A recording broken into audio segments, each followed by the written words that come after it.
Channel पूजा commerce classes. कैसे हैं आप सभी? आई होप आप सभी अच्छे होंगे।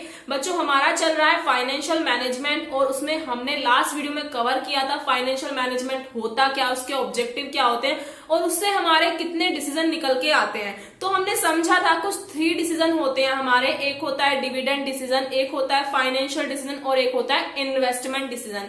तो आज हम डिस्कस करेंगे हमारा डिविडेंड डिसीजन क्या होता है। तो आइए समझते हैं। अगर आपने अभी तक लास्ट वीडियो नहीं देखा है तो आई बटन पे आपको लिंक मिल जाएगा, तो आप वो वाला वीडियो देख सकते हैं। तो स्टार्ट करते हैं अपना आज का क्लास। तो सबसे पहले समझेंगे डिविडेंड डिसीजन में डिविडेंड क्या होता है। बच्चों, डिविडेंड डिसीजन का मतलब यहाँ पे होता है, डिविडेंड का मतलब होता है, डिविडेंड वो पार्ट होता है हमारे प्रॉफिट का जो हम अपने शेयर होल्डर में डिस्ट्रीब्यूट करते हैं। तो डिविडेंड डिसीजन में क्या होता है? डिविडेंड डिसीजन में ये डिसीजन लेना होता है कि हमें कितना डिविडेंड देना है अपने शेयर होल्डर्स को। तो जो सारा प्रॉफिट है उसमें से कितना डिविडेंड हम डिस्ट्रीब्यूट करेंगे। तो डिविडेंड, मान लीजिए आपका 10 करोड़ का प्रॉफिट है। अब ये 10 करोड़ का प्रॉफिट जो है इसका आप क्या करेंगे? आपको ये सोचना है। मान लीजिए आप एक बिजनेसमैन हैं, आप एक कंपनी के ओनर हैं, आपके पास 10 करोड़ का प्रॉफिट आया है और अब आपको वो डिस्ट्रीब्यूट करना है। तो बच्चों ये बताइए, क्या ऐसा होता है कि सारा का सारा पैसा आप डिविडेंड में दे देते हैं या सारा का सारा पैसा आप टैक्स में दे देते हैं? नहीं, जो भी प्रॉफिट आता है उसमें से हमारा क्रेडिटर का, ये सोचिए, पहले ये सोचो कि आपके फादर की इनकम आती है, जब उनको सैलरी मिलती है तो आप क्या करते हैं? सबसे पहले जो भी खर्चे होते हैं उन्हें हटा देते हैं ना, कि मान लीजिए बिजली का बिल आया उसे पे कर दिया, आपके स्कूल की फीस हुई वो पे कर दी, ट्यूशन फीस हुई वो पे कर दी, और जो थोड़ा बहुत बचा मतलब खर्च होने के बाद उसे सेव कर लिया। तो ऐसे ही बिजनेसमैन के साथ होता है। बिजनेसमैन क्या करता है, जब उसका प्रॉफिट आता है पहले वो टैक्स वगैरह पे करता है, जो भी उधार लिया है क्रेडिटर से उनका पे करता है, और उसके बाद वो क्या करता है, शेयर होल्डर में कुछ डिविडेंड डिस्ट्रीब्यूट कर देता है, और जो थोड़ा बहुत बचता है उसे अपनी बचा लेता है। किसके लिए? अपनी कंपनी की ग्रोथ के लिए, जिसे हम बोल देते हैं रिटेन अर्निंग। तो रिटेन अर्निंग कौन सा प्रॉफिट होता है? जो हम डिस्ट्रीब्यूट नहीं करते हैं। जैसे मान लीजिए कंपनी को 10 करोड़ का प्रॉफिट हुआ, उसमें से 1 करोड़ तो उसने टैक्स ही दिया है, और मान लीजिए 1 करोड़ उसने क्रेडिटर की पेमेंट करी है, और मान लीजिए उसने फिर उसको लगा कि 8 करोड़ अभी उसके पास है। अब वो सोचेगा कि 8 करोड़ में से वो कितना रिटेन अर्निंग रखे और कितना वो अपने शेयर होल्डर में डिस्ट्रीब्यूट कर दे।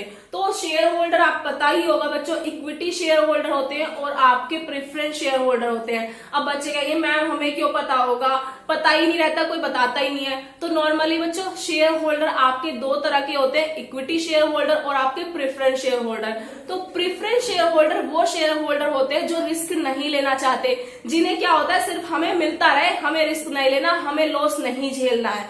तो वो क्या करते हैं, उन्हें एक फिक्स रेट पे, फिक्स परसेंट पे उन्हें हमेशा डिविडेंड दिया जाता है, चाहे कंपनी को लॉस हो या कंपनी को प्रॉफिट हो। मान लीजिए कंपनी को इस साल कोई प्रॉफिट नहीं हुआ, तब भी उनका वो डिविडेंड जाएगा, चाहे वो नेक्स्ट ईयर देना पड़े, पर उनको मिलेगा। मान लीजिए 5% फिक्स कर दिया उनका रेट हमने, एग्जैक्ट नहीं है। कभी ये कहें कि मैम ने बोला था 5% है, 5% हमने फिक्स करा है, कंपनी ने फिक्स कर दिया है कि हर साल हमारे प्रेफरेंस शेयर होल्डर को 5% डिविडेंड मिलेगा प्रॉफिट में से। अब मान लीजिए कंपनी को 2016 में कंपनी को 10 करोड़ का प्रॉफिट हुआ, तब भी उन्हें 5% मिलेगा, और कंपनी को 2020 में जाके 100 करोड़ का प्रॉफिट हो रहा है, तब भी उन्हें 5% ही मिलेगा।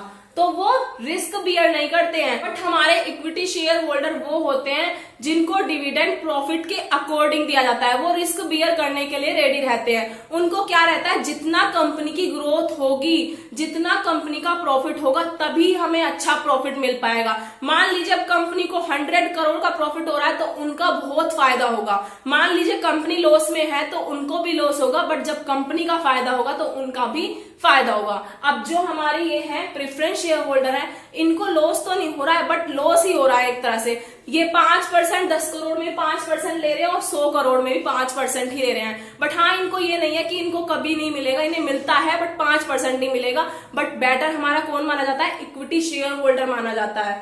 तो I hope equity share holder, preference share holder आपको समझ आ गया होगा। तो नॉर्मली हमने क्या समझा इसमें, डिविडेंड डिसीजन में समझा है कि the decision is concern with distribution of surplus इसमें हम क्या करते हैं, अपने जो सरप्लस है, अपना जो प्रॉफिट है उसको डिस्ट्रीब्यूट करते हैं, और the profit of the firm is distributing among, जो हमारा प्रॉफिट होता है उसे हम कहाँ कहाँ डिस्ट्रीब्यूट करते हैं, अभी सारा बताया था।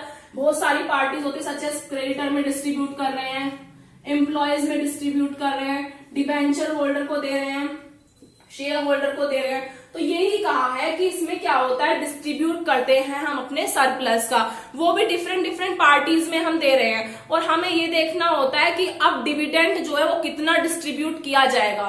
तो डिविडेंड कितना डिस्ट्रीब्यूट किया जाएगा वो हमारे इन फैक्टर से पता चलेगा, फैक्टर अफेक्टिंग डिविडेंड डिसीजन। तो अब हमें ये सोचना है कि हमें डिविडेंड ज्यादा देना है, कम देना है, वो कब डिपेंड करता है, कितना देना है। तो सबसे पहला आता है आपकी अर्निंग।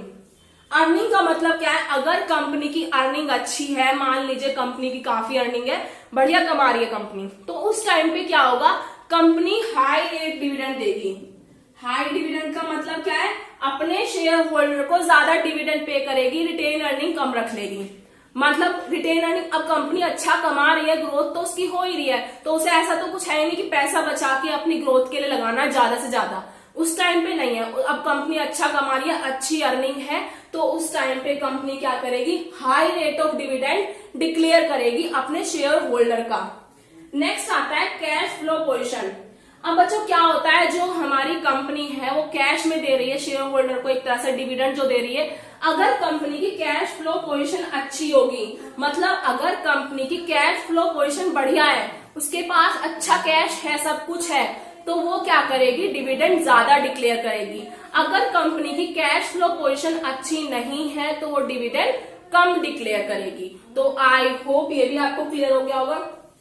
नेक्स्ट आता है stability of dividend. Stability of dividend का मतलब है, अगर हमारी कंपनी स्टेबल है, स्टेबल प्रॉफिट हो रहा है उसे, मतलब सही प्रॉफिट हो रहा है एक तरह से, तो वो अच्छा डिविडेंड डिक्लेयर कर सकती है। अगर कंपनी का प्रॉफिट जो है, जो अर्निंग है वो स्टेबल नहीं है, मतलब ऐसा हो रहा है कभी प्रॉफिट हो रहा है, कभी लॉस हो रहा है, कभी प्रॉफिट हो रहा है, कभी लॉस हो रहा है, तो उस टाइम पे कंपनी क्या करेगी, डिविडेंड को कम कर देगी। मतलब जब प्रॉफिट होगा उस टाइम पे ज्यादा करेगी, जब लॉस होगा उस टाइम पे कम करेगी। तो यहाँ पे सिचुएशन देखी जाती है कंपनी की।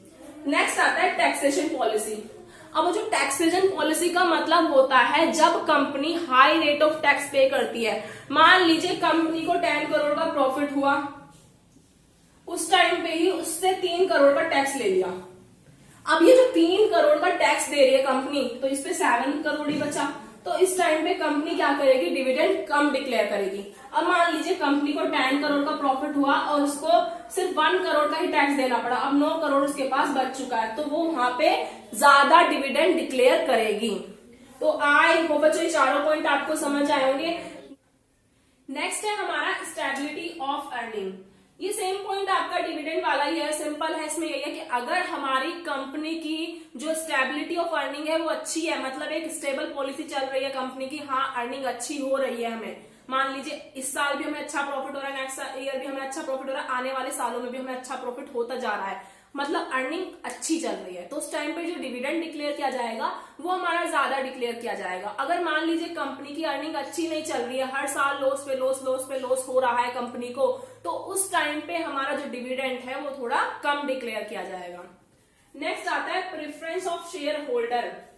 अब जो डिविडेंड होता है वो हमारा शेयर होल्डर की प्रेफरेंस के अकॉर्डिंग डिक्लेयर किया जाता है। जैसे मान लीजिए अभी बताया था आपको, सिंपल सारा समझाया, इक्विटी शेयर होल्डर होते हैं और प्रेफरेंस शेयर होल्डर होते हैं। जो हमारे प्रेफरेंस शेयर होल्डर है उन्हें तो एक फिक्स रेट का डिविडेंड हमें देना होता है, और जो हमारे इक्विटी शेयर होल्डर होते हैं उन्हें जो हम डिविडेंड देते हैं वो अपने प्रॉफिट के अकॉर्डिंग देते हैं। अगर प्रॉफिट अच्छा होगा तो हम उन्हें डिविडेंड ज्यादा देंगे, अगर प्रॉफिट कम होगा तो उन्हें डिविडेंड कम दिया जाएगा। क्योंकि हमारे जो इक्विटी शेयर होल्डर होते हैं वो ये चाहते हैं कि कंपनी अपना प्रॉफिट थोड़ा बहुत रिटेन अर्निंग के लिए रखे, मतलब फ्यूचर के लिए भी रखे। जो रिटेन अर्निंग होती है उसे डिस्ट्रीब्यूट नहीं किया जाता, उसे अपनी फ्यूचर में लगाया जाता है। तो जिससे अगर कंपनी थोड़ा बहुत पैसा बचाएगी नहीं तो कंपनी की ग्रोथ नहीं होगी, अगर कंपनी की ग्रोथ नहीं होगी तो आने वाले टाइम में कंपनी ज्यादा प्रॉफिट कमा नहीं पाएगी। अगर कंपनी प्रॉफिट नहीं कमाएगी तो इक्विटी शेयर होल्डर को फ्यूचर में प्रॉफिट नहीं होगा, तो वो आज का प्रॉफिट कैंसिल करने के लिए रेडी है बट फ्यूचर का प्रॉफिट कैंसिल करने के लिए रेडी नहीं है, क्योंकि उन्हें पता है आने वाले टाइम में उन्हें बहुत मिलने वाला है, उनको काफी अर्निंग मिलने वाली है। तो इसलिए वो कहते हैं कि आप पैसा रिटेन अर्निंग के लिए बचाए, जिससे हमारा जो प्रॉफिट है वो फ्यूचर में ज्यादा हो। हाँ जी बच्चों, आई होप आपको आज का वीडियो क्लियर हुआ होगा। अगर कोई भी डाउट रहता है तो आप मुझसे कमेंट बॉक्स में पूछ सकते हैं। और आज सभी से रिक्वेस्ट है कि प्लीज आज का वीडियो बिल्कुल भी देखना मिस मत करना, क्योंकि मेरी आज तबीयत बिल्कुल भी ठीक नहीं है, फिर भी मैं आपके लिए वीडियो बना रही हूँ। Okay, thank you so much.